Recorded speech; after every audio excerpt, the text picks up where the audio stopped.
इस क्लास में जो 20 से 25 मिनट की होगी, इसमें अपन सिर्फ और सिर्फ एलसीएम और एचसीएफ के बेसिक की बात करेंगे।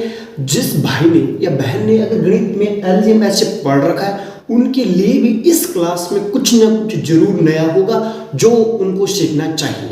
तो चलिए तो बात करते हैं एलसीएम और एचसीएफ की। इसको हिंदी में अपन कहते हैं लघुत्तम समापवर्त्य, इसे कहते हैं महत्तम समापवर्त्य। तो हिंदी में बात करें लघुत्तम समापवर्त्य और महत्तम समापवर्तक, इसे कहते हैं दोस्तों लैश। शॉर्ट में क्या कहते हैं? लैश। और इसको बोलते हैं मैश। इसे कहते हैं लघुत्तम समापवर्तक, लघुत्तम समापवर्त्य और महत्तम समापवर्तक। एलसीएम और एचसीएफ इनके नाम है मतलब लोवेस्ट कॉमन फैक्टर और ये हाईएस्ट कॉमन फैक्टर। ये तो दोस्तों इसका मतलब आप समझिए, मैश का मतलब है महत्तम समापवर्तक और ये लैश का मतलब दोस्तों लघुत्तम समापवर्तक। अब ये निकलते कैसे हैं ये दोस्तों आपको मैं बेसिक में बताऊंगा। दोस्तों अपन पहले बात करते हैं एलसीएम की, इसकी एलसीएम की। दोस्तों मैंने बता दिया लोवेस्ट कॉमन फैक्टर, इसे अपन क्या कहते हैं दोस्तों हिंदी में लघुत्तम समापवर्तक। दोस्तों आप ध्यान रखिए एक एक चीज, ठीक है मित्रों। अब मैं आपको बताऊंगा कि लय से क्या होता है। उससे पहले दोस्तों मैं दो शब्द लिख रहा हूं, देखिए जो इससे संबंधित नहीं है। एक मतलब इसमें आने वाले कुछ मैं वर्ड इस्तेमाल करूंगा, उनको आपको जानना बेहद जरूरी है। तो दोस्तों एक वर्ड लिख रहा हूं, एक तो वर्ड अपने पास है मित्रों गुणनखंड। दोस्तों समझे शानदार चीज। एक तो शब्द आपने दोनों शब्द सुने हुए होंगे, लेकिन आपको उनमें डिफरेंस शायद ना पता हो। एक तो वर्ड है तो गुणनखंड, क्या है? गुणनखंड। और दूसरा वर्ड है वो है गुणज। दोस्तों दोनों वर्ड देखने में सेम है और पता होगा, मैं ये नहीं बोल रहा हूँ किसी को नहीं पता, लेकिन बहुत सारे भाई में कंफ्यूज रहता है कि क्या गुणनखंड क्या होते हैं और गुणज क्या होते हैं। महत्वपूर्ण चीज है। देखिए अब मैं बात करूं दोस्तों 15, तो 15 के एक तो गुणनखंड होते हैं। दोस्तों मैंने मान लीजिए एक संख्या लिख दी 15, ये लिख दी मैंने संख्या। तो पहले आपको बताना है कि 15 के गुणनखंड क्या होंगे, फिर आपको बताना है 15 के गुणज क्या होंगे। शानदार चीज है दोस्तों, समझे 15 के। अब आपको पहले ये बताना है कि 15 के गुणनखंड क्या होंगे, मतलब वह संख्याएं, वे संख्याएं जिनका भाग 15 में पूरा। दोस्तों उस चीज को समझे, वे संख्याएं जिनका भाग 15 में पूरा जाता है। जिनमें 15 का पूरा नहीं जाता, जिन संख्याओं का 15 में पूरा भाग। दोस्तों समझे कि मैं आपको बता रहा हूं, पहले बता रहा हूं 15 का गुणनखंड क्या होता है, फिर बताऊंगा 15 के गुणज क्या है। 15 के गुणनखंड वे सभी संख्याएं होगी जिनका भाग 15 में जाता है। जैसे दोस्तों 1 का भाग 15 में जाता है 3 का जाता है 5 का और 15। ये दोस्तों क्या हो गई, मतलब वे संख्या जिनका भाग 15 में पूरा दी गई संख्या में पूरा जा रहा है। तो ये 15 के क्या होंगे गुणनखंड। 15 के गुणनखंड हो गए 1, 3, 5। और 15 के गुणज क्या हो गए जो 15 के पहाड़े में आते हैं, 15, 30, 45 ऐसे आगे चलते हैं। दोस्तों एक अब देखने में आपको ये छोटी चीज लग सकती है, लेकिन दोस्तों महत्वपूर्ण एक बेसिक थी कि गुणनखंड और गुणज में फर्क क्या है। गुणनखंड 15 के गुणनखंड ये होंगे 1, 3, 5, मतलब वे संख्याएं जिनका भाग दी गई संख्या में पूरा जाए, वे उसके गुणनखंड होते हैं। और गुणज वे होते हैं जिनमें दी गई संख्या का पूरा भाग है। दोस्तों आप समझ लें कि गुणनखंड का मतलब वो टुकड़े जो 15 के पहाड़े, जिनके पहाड़े में 15 आ रहा है, मतलब गुणनखंड मतलब वे संख्या जिनके पहाड़े में 15 आ रहा है, वो इसकी क्या होगी गुणनखंड। और जो संख्या 15 के पहाड़े में आ रही है वो होगी 15 की गुणज। ये दोस्तों एक बेसिक चीज थी, ये आप समझ गए। चलिए दोस्तों मैं आपको लेके चलता हूं अपने टॉपिक एलसीएम और एचसीएफ की ओर। तो दोस्तों देखिए एलसीएम क्या होता है। अब दोस्तों एक मैं डेफिनेशन लिख देता हूं बहुत ही शॉर्ट वर्ड्स में। वह छोटी से छोटी संख्या, दोस्तों आप लिख लेंगे अपनी कॉपी में, वह छोटी से छोटी संख्या, वह छोटी से छोटी संख्या जिसमें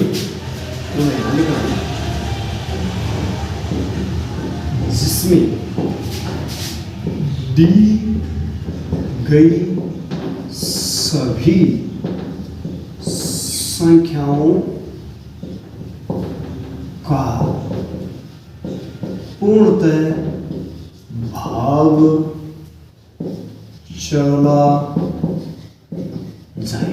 दोस्तों ये बढ़िया चीज है दोस्तों। अब डेफिनेशन दोस्तों बहुत सारे भाई प्रश्न करते हैं लेकिन डेफिनेशन नहीं पता होती। लघुत्तम समापवर्त्य इसे कहते हैं अपन दोस्तों एलसीएम या लघुत्तम समापवर्त्य की परिभाषा क्या होती है, वह छोटी से छोटी संख्या। दोस्तों डेफिनेशन महत्वपूर्ण होती है। अपने सीधे सवाल पे बहुत सारे टीचर्स जो सीधे सवालों पे ला रहे हैं, दोस्तों सवालों पर सदी आएंगे, मैं भी सवाल करवाऊंगा, लेकिन पहले आप डेफिनेशन एक बार दोस्तों जान लो कि वह छोटी से छोटी संख्या जिसमें दी गई सभी संख्याओं का पूर्णतः भाग चला जाए, वह संख्या, वह छोटी से छोटी संख्या जिसमें दी गई सभी संख्याओं का पूर्णतः भाग चला जाए, वह संख्या क्या कहलाती है दोस्तों? वह एलसीएम कहलाती है। उसे दोस्तों हम क्या कहते हैं? एलसीएम। अब दोस्तों मैं आपके सामने एक एग्जांपल रखूंगा, क्लास में एकदम बेसिक रखूंगा, लेकिन आगे आने वाली क्लासेस में आपको एलसीएम को उस लेवल पर पहुंचा दूंगा जहां आप एसएससी सीजीएल सीएचएल एमटीएस के मैथ को क्लियर कर सकें। ये दोस्तों आपको मुझ पर विश्वास करना होगा। अब दोस्तों आपको इनका निकालना है एलसीएम। दोस्तों एलसीएम निकालने के लिए तो वो तरीका है गुणनखंड विधि वाला। दोस्तों मैं आपको करके दिखाऊं क्या हो, ये लीजिए 15 और 20 और 25, इसे कहते हैं दोस्तों गुणनखंड वाली विधि। ऐसे दोस्तों आप लिख लेंगे संख्या। सबसे पहले आप सबसे छोटी संख्या देखेंगे, 2 का भाग किसी में जा रहा है क्या, मतलब देखना है कि इसमें आप सबसे पहले 2 से चेक करना है। 2 का इसमें चला गया तो दोस्तों 2 का भाग दिया। 15 में नहीं गया तो कुछ नहीं करेंगे। 20 में गया 10 बार। 25 में दोस्तों 2 का जाता नहीं, ये लीजिए। फिर से 2 का यहाँ तो नहीं जाएगा लेकिन यहाँ जा रहा है और यहाँ। फिर मित्रों फिर दोस्तों यहाँ देखिए 15 में 3 का जा रहा है। 2 के बाद जब इसमें देखिए अब इसमें 2 की ऐसी कोई संख्या नहीं है जिसमें 2 का भाग चला जाए, तो अपन 3 से चेक करेंगे। 3 का इसमें जा रहा है, 3 का भाग दीजिए। 5 इसमें नहीं जा रहा और इसमें भी नहीं जा रहा। फिर आगे देखिए 5 का जा रहा है, 1 और इसमें 5 बार। फिर से 5 का तो 1 1 1। दोस्तों ये गुणनखंड विधि है। दोस्तों आपको मैं बता रहा हूँ, अगर आप एकदम बेसिक है, लेकिन दोस्तों आपको यह तरीका नहीं अपनाना, मैं तरीका बता दूंगा जिससे आपको लघुत्तम निकालने। अगर दोस्तों आप बेसिक से जानना चाहते हैं तो ये तरीका हो गया। आपको यहाँ पर एक एक ला करके छोड़ देंगे, उसके बाद जो ये संख्याएं होती है दोस्तों इनको आपस में मल्टीप्लाई करना है। क्या करना दोस्तों? मल्टीप्लाई, जैसे आपके सामने मैं करता हूँ। तो दोस्तों जो ये आगे वाली संख्याएं हैं जिनका अपने भाग दे रखा है उसको अपन अलग लिख लेंगे, फिर इनको मल्टीप्लाई कर लेंगे। देखिए 2 दूनी 4, 4 तीनी 12, 12 पंजे 60 और 60 गुना 5 300। दोस्तों कितने आ गए? 300। तो दोस्तों इनके एलसीएम क्या होगी? 300 होगी। दोस्तों ये एकदम बेसिक है, मतलब जो 10वीं लेवल के बच्चे हैं उनको एलसीएम ऐसे ही निकालना होता है। उनके लिए एग्जाम में डिस्क्रिप्टिव टाइप लिखना होता है ना, तो उसमें आपको एलसीएम इसी प्रकार निकाल करके दिखाने पड़ते हैं जिससे आपके कॉपी में पूरे नंबर मिल जाए। तो ये दोस्तों ये तरीका गुणनखंड तरीका है, मतलब गुणनखंड विधि है, जिनको दोस्तों एग्जाम में आपको यूज नहीं करना है। ये दोस्तों बेसिक है, अगर आपने नहीं पढ़ा हुआ तो एक तरीका है जिससे आप लघुत्तम निकाल सकते हो। तो चलिए दोस्तों मैं अब लेके चलता हूँ जिस तरीके से आपको लघुत्तम निकालने हैं। तो दोस्तों देखिए वही आपको फॉर्मेट लग रहा होगा कि जिससे अपने को लघुत्तम निकालने। मैंने आपको अभी पीछे बताया ना कि गुणनखंड विधि से कैसे निकालना है, 2 का 3 का भाग दे करके। दोस्तों देखिए चित्र वैसा ही मिल रहा है लेकिन तरीका वह नहीं है। इसमें दोस्तों अपने को क्या करना है, उसमें अपन सबसे छोटी पंक्ति चल रही है, जो अपना अब तरीका रहेगा उसमें अपन क्या करेंगे, जो इनमें संख्या वो सबसे बड़ी वाली वो पकड़ के चलेंगे। कौन सी बड़ी? सबसे बड़ी कौन सी है? 25 का देंगे सबसे पहले। अब दोस्तों देखिए 25 का भाग 15 में नहीं जा रहा, लेकिन 25 का कोई आप गुणनखंड देखिए, मतलब 25 का कोई ऐसा टुकड़ा बताइए जिसमें इसमें जिसका भाग इसमें भी जाए इसमें जाए। दोस्त समझे क्या? आप इसका कोई ऐसा फैक्टर देख लो, गुणनखंड देख लो जिसका भाग इसमें जा रहा है, तो इसका गुणनखंड 5। दोस्तों मैंने अभी बताया ना आपको कि गुणनखंड क्या है और गुणज क्या है। दोस्तों मैंने इसीलिए स्टार्टिंग में बताया था कि गुणनखंड और गुणनखंड और गुणज में क्या फर्क है। तो दोस्तों देखिए 25 का एक गुणनखंड क्या है? 5 भी है, और इसका भी गुणनखंड 5, मतलब इसमें मतलब आपको पता लगा इसका गुणनखंड 5 है। 25 का भाग मतलब नहीं जा रहा, लेकिन 25 का एक गुणनखंड है जिसका भाग इसमें जा रहा है। 5 इसका गुणनखंड है तो 5 का भाग में इसमें दूंगा तो 3। अब 25 का गुणनखंड 20 नहीं है, लेकिन दोस्तों 25 का गुणनखंड है तो अपन इसमें 5 का दे देंगे, और 25 का 25 में एक बार जाएगा, क्या दिक्कत दोस्तों? फिर देखिए 3 का दे देंगे, 1 और 4 1, फिर 4 का दे देंगे तो 1 1 और 1। देखिए दोस्तों ये वही लघुत्तम है जो मैंने 2 से लेकर के बताए थे, और दोस्तों वही लघुत्तम देखिए मैंने आपके सामने कैसे निकाल दिया। अब देखिए आप गुण को गुणा करना दोस्तों, देखिए 25 75 और 75 चौको 300। उत्तर दोस्तों ये रही, फिर से आ गए उत्तर दोस्तों, फिर से कितने आगे देखिए 300 आए हैं। इतना छोटा कर दिया कि 3 लाइन में भी कर दिया, और पीछे वाले मैंने 7-8-10 लाइन में किया था। तो दोस्तों आपको वह तरीका नहीं इस्तेमाल करना, यह तरीका इस्तेमाल करना लघुत्तम निकालने में। मैं दोस्तों बहुत सारे प्रश्न लाऊंगा जिसके माध्यम से आप लघुत्तम के विभिन्न प्रकार के प्रश्न उनके बारे में जानेंगे। लेकिन दोस्तों इस छोटी सी वीडियो में सभी प्रकार के प्रश्न दोस्तों नहीं बताए जा सकते, इसलिए मैं इस क्लास में आपको सिर्फ एलसीएम और एचसीएफ का जो बेसिक है वही बता पाऊंगा। तो दोस्तों एलसीएम के बारे में आप समझ गए होंगे कि एलसीएम वह छोटी सी संख्या होती है जिसमें दी गई सभी संख्याओं का पूर्णतः भाग चला जाए। क्या दोस्तों, लघुत्तम वह छोटी संख्या है जिसमें दी गई सभी संख्याओं का पूर्णतः भाग चला जाए, तो उसे लघुत्तम कहते हैं, एलसीएम कहते हैं दोस्तों, लघुत्तम कहते हैं। अब दोस्तों लघुत्तम आपने नॉर्मल निकालना, मुझे उम्मीद और विश्वास है कि आपको पता लगे कि लघुत्तम कैसे निकालना है। अब दोस्तों मैं एचसीएफ बता देता हूँ, उसके बाद दोस्तों मैं 1 या 2 सवाल भी आपसे करवाने वाला हूँ। उसके बाद जो अन्य चीज़ें होंगी वो दोस्तों नेक्स्ट क्लास में आपको मिलेगी। तो अब दोस्तों मैं आपको लेके चलता हूँ एचसीएफ की ओर। तो दोस्तों देखिए आपके सामने वर्ड आ चुका है, मैथ्स है, मतलब होता है महत्तम समापवर्तक, इंग्लिश में कहते हैं हाईएस्ट कॉमन फैक्टर। ठीक है दोस्तों, अब आपके सामने मैं डेफिनेशन लिख देता हूँ। दोस्तों डेफिनेशन वैसे नहीं लिखता, बोल के बता सकता हूँ, लेकिन दोस्तों मेरा टारगेट ये है कि जो चीज़ मैं बताऊँ वो आपको 100% समझ में आ जाए, उसके लिए दोस्तों मैं आपके सामने डेफिनेशंस लिख रहा हूँ। तो दोस्तों इसमें क्या है कि वह बड़ी से बड़ी, दोस्तों उसमें छोटी से छोटी थी, वह बड़ी से बड़ी संख्या जो दी गई सभी संख्याओं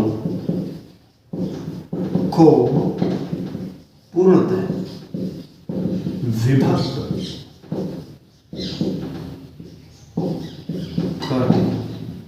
उसे एचसीएफ बोलेंगे।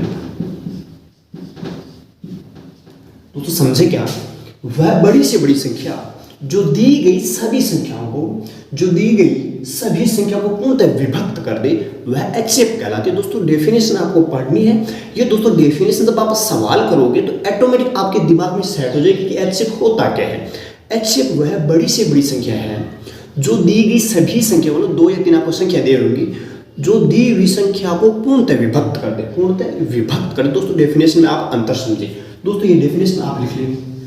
दोस्तों बहुत बार एग्जाम में स्टेटमेंट के रूप में आपसे यह पूछा जा सकता है, वह बड़ी से बड़ी संख्या जो दी गई सभी संख्या को पूर्णतः विभक्त कर दे उसे कहते हैं, तो उसको क्या कहते हैं, महत्तम समापवर्तक।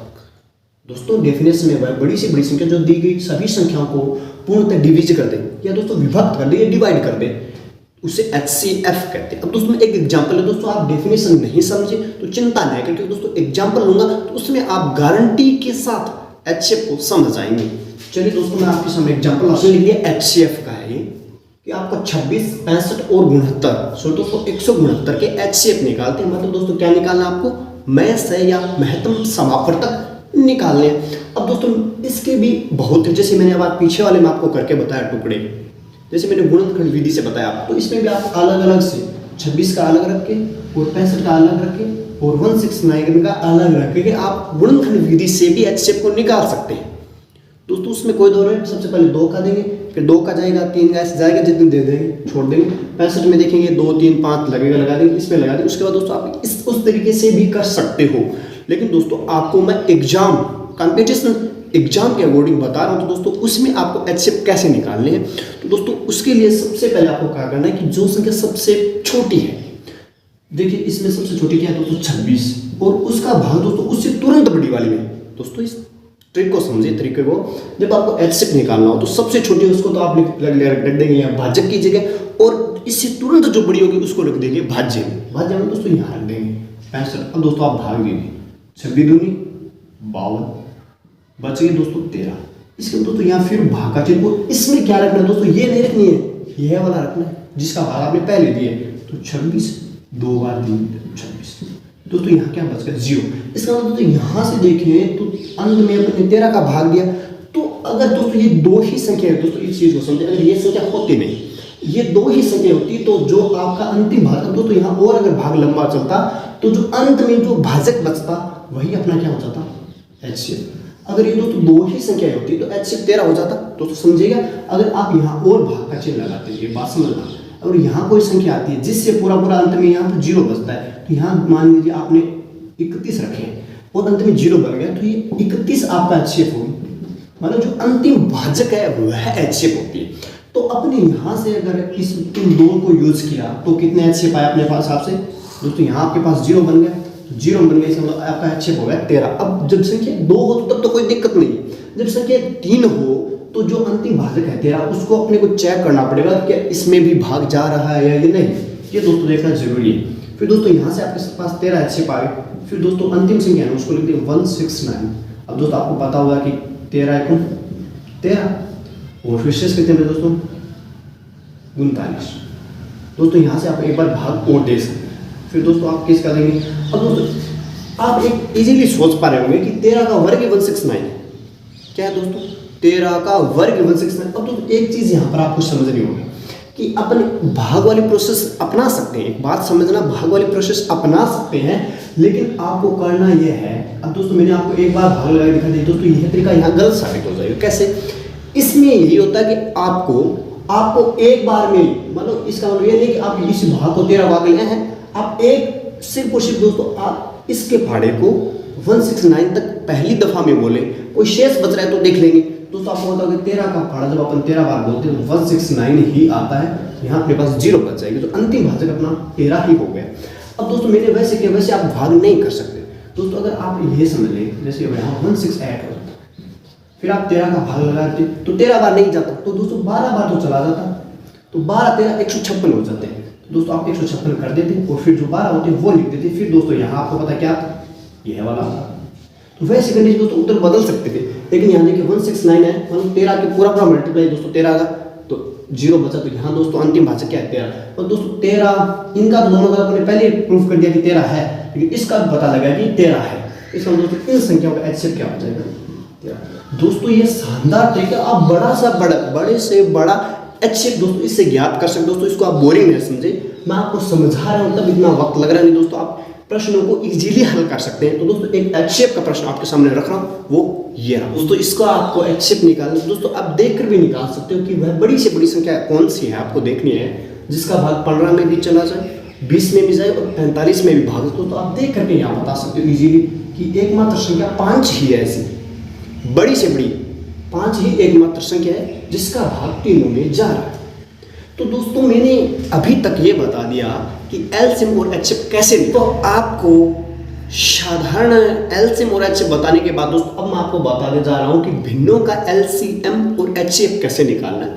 दोस्तों बहुत सारे एग्जाम में भिन्नों के रूप में एलसीएम और HCF पूछे जाते हैं, तो कैसे निकालना है देखिए मित्रों, जैसे आपके सामने लिखी हुई है जैसे 2/5, ये दोस्तों भिन्न हो गए P/Q के रूप में, 4/9 लिख दीजिए और 10/, जो भी रखना दोस्तों जैसे 6 लिख लीजिए, ठीक। अब आपको भिन्नों का एलसीएम और HCF बोलो दोस्तों, भिन्न का कैसे निकालें। एक चीज दोस्तों आप ध्यान रखेंगे कि कभी भी इनको काटेंगे नहीं। अब जैसे ये कट रहा है, ये 2 से कटेगा तो 5, ये 2 से कटेगा तो 3, ऐसे दोस्तों काट करके कभी भी आप HCF या एलसीएम न निकालें। कई बार दोस्तों सही हो सकता है, लेकिन दोस्तों उसमें गलत बहुत ज्यादा बार होता है, तो आप कभी भी काटे ना, कि आपको ये नजर आए आपने सोचा यार क्या इसको छोटा कर दें 5/3, वो गलत हो जाएगा। अब भिन्नों का एलसीएम और HCF निकालने को दोस्तों एक ही सीधी सी ट्रिक है कि जो चीज पूछी भी हो दोस्तों ध्यान रख लेना कि अपने को अगर एलसीएम निकालना हो, मतलब जो चीज पूछी हुई हो वो तो निकाल देंगे ऊपर वाली संख्याओं का, और जो चीज नहीं मतलब जो नहीं पूछा हुआ वो नीचे वाली का निकालेंगे। समझे क्या दोस्तों, अगर आपसे HCF पूछा हुआ है कि सवाल में इनका HCF बताओ, तो आपको करना है कि ऊपर वाली संख्याओं का जैसे 2 4 10 इनका तो आप निकाल देंगे HCF, और नीचे वाले जो बच गए हैं जैसे 5 है 9 है 6 इनका निकाल देंगे LCM। दोस्तों समझे क्या कि सवाल में आपसे जो चीज पूछी जाए वो तो ऊपर वाली संख्याओं का निकाल देंगे, और जो चीज नहीं पूछी जाए वो नीचे वाली निकाल देंगे, और यहाँ से जो उत्तर आएगा और जो यहाँ से उत्तर आएगा उनके बीच में ये तो भाग वाला चिन्ह लगा देंगे, मतलब बट्टे कर देंगे। जैसे अपने को मान लीजिए इसमें HCF पूछा होता, जैसे बोला था HCF ऑफ, तो बोल देता HCF ऑफ, ये लिख देता, इनका HCF निकालना, तो ऊपर वालों का अपन HCF निकालेंगे। तो ऊपर वाले देखिए 2 4 10, तो इनका HCF कितना आया दोस्तों 2, नीचे वाले का दोस्तों LCM निकलेगा, तो देखिए 6 5 30 और 3 3 9 दोस्तों 90, समझ गए होंगे, 90 इनके क्या होंगे एलसीएम। अब दोस्तों आप काट सकते हो 2 से 1/45। ये दोस्तों इस प्रश्न का आंसर हो जाता कब, जब आपको HCF निकालना होता तो ऊपर वाले का तो आप HCF निकाल देते और नीचे वाले का एलसीएम निकाल देते और उसके बाद बट्टा में लिख देते, तो वो आपका आंसर हो जाता। इसी प्रकार अगर आपको यहाँ पर पूछा होता एलसीएम ऑफ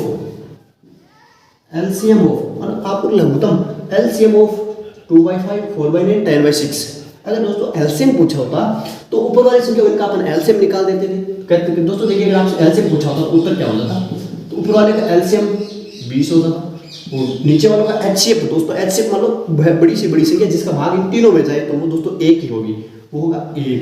तो आंसर कितने आ जाते हैं 20। कब, जब आपसे एलसीएम पूछा होता इन्हीं संख्याओं का। अगर आपको इन्हीं संख्याओं का अगर HCF पूछा होता तो आंसर हो जाता ये। तो दोस्तों इससे आप समझ गए हो कि भिन्नों का एलसीएम और HCF आपको कैसे निकालना है। दोस्तों मैं फिर से बता देता हूँ आपको कि जब आपसे भिन्नों का एलसीएम पूछा जाए तो ऊपर वाली संख्या का एलसीएम और नीचे वाली का HCF। उसी प्रकार अगर आपको HCF पूछा जाए, मतलब दोस्तों एक चीज़ आपको याद रख लेनी है कि जो चीज़ पूछी जाए वह तो ऊपर वाले टर्म्स की निकाल देंगे और जो चीज़ नहीं पूछी जाए वो नीचे वाले टर्म की निकाल के और लिख देंगे, तो जो आपका भिन्नों का एलसीएम और HCF निकल जाएगा। दोस्तों एक चीज़ मैंने और बोली थी, वो दोस्तों आप हमेशा याद रखना, कभी भी आप इनको ऐसा नहीं है कि आप जैसे आपको लगा कि इनको डिवाइड करके छोटा कर लेते हैं तो दोस्तों हो सकता है 1, 2, 3 सवाल में आपके ये आंसर मिल जाए, मतलब एलसीएम और HCF सही निकल जाए, लेकिन दोस्तों वैसे गलत निकलेंगे क्योंकि दोस्तों काटने के बाद एक कॉमन मतलब HCF में आप कॉमन ही निकाल रहे हो और आपने पहले काट दिया तो दोस्तों उसमें गलत होंगे। दोस्तों वो हो सकता है 1-2 प्रश्न में आपके आंसर मिल जाए तो आप मान लो भाई तरीका सही है काट करने वाला, लेकिन दोस्तों वो अगर आप काट के करते हो, इनका मतलब काट के मतलब इनको आप छोटा करके अगर आंसर निकालते हो तो दोस्तों वो आपके गलत होंगे। तो दोस्तों मैंने आज अपनी इस छोटी सी क्लास में एलसीएम और HCF का जो बेसिक था वो बताया। मैंने आपको इस क्लास में बताया कि गुणज और गुणनखंड में क्या डिफरेंस है। उसके बाद दोस्तों मैंने आपको बताया कि भिन्नों का एलसीएम और HCF कैसे निकालना है। जो चीज़ निकालनी हो वो ऊपर वाली का और जो चीज़ नहीं निकालनी है वो नीचे वाले की निकाल दोगे। तो एलसीएम और HCF दोस्तों जो बेसिक थे वो दोस्तों मुझे विश्वास है कि आपको समझा पाने में सफल हुआ। अब दोस्तों आप अगर मेरी भाषा में इसी प्रकार से सीखना चाहते हो गणित, दोस्तों मैं आज अपना एलसीएम HCF स्टार्ट कर रहे हैं अपना और 5 से 6 क्लासेस में इसको पूरा कर लेंगे। अब दोस्तों आप अगर शानदार वे में जानना चाहते हो, मैं दोस्तों मेरा 100% देने की कोशिश करूंगा और दोस्तों मैं कोशिश करूंगा कि मैं रोज़ एक वीडियो दे पाऊँ। अगर दोस्तों कोई ज़रूरी काम हो गया तो दोस्तों शायद ना भी दे पाऊँ, लेकिन मैं कोशिश दोस्तों ज़रूर करूँगा। अगर दोस्तों आपको वीडियो पसंद आ रहे हैं और मेरा किया हुआ कार्य भी आपको अच्छा लग रहा है तो दोस्तों इस वीडियो को अपने मित्रों के साथ शेयर जरूर करें। जय हिंद, जय भारत।